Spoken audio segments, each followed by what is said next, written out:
मी आदित्य कॅनडावरनं सगळ्यांचं स्वागत करतो. ची कॉफी घेऊन झाला सुरू वीकेंड. ब्लॉगचा ट्रेंड कंटिन्यू करतो सोबत घेऊन एक फ्रेंड. रस्ते होते बेंड पण करायचा होता टाइम सिनिक केव्ज मध्ये स्पेंड. टोरंटो पासून 2 तास ड्राईव्ह करून आम्ही केली एंट्री या सिनिक केव्ज मध्ये, जिथे ट्रेल्स मध्ये चालत फुल चढाई करत आम्ही पोहोचलो कॅनडा मधील सर्वात लांब असलेला हा फुट ब्रिज पाहण्यासाठी.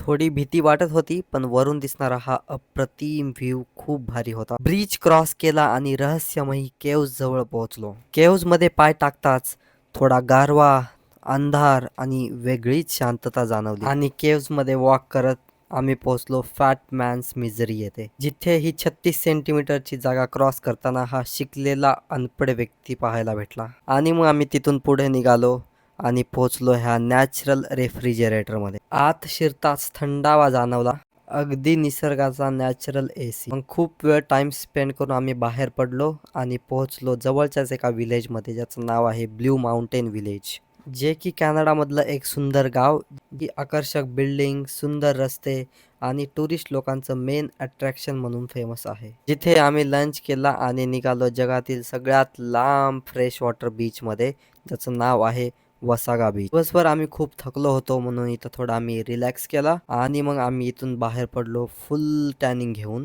आणि घराकडे निघालो खूप साऱ्या आठवणी घेऊन.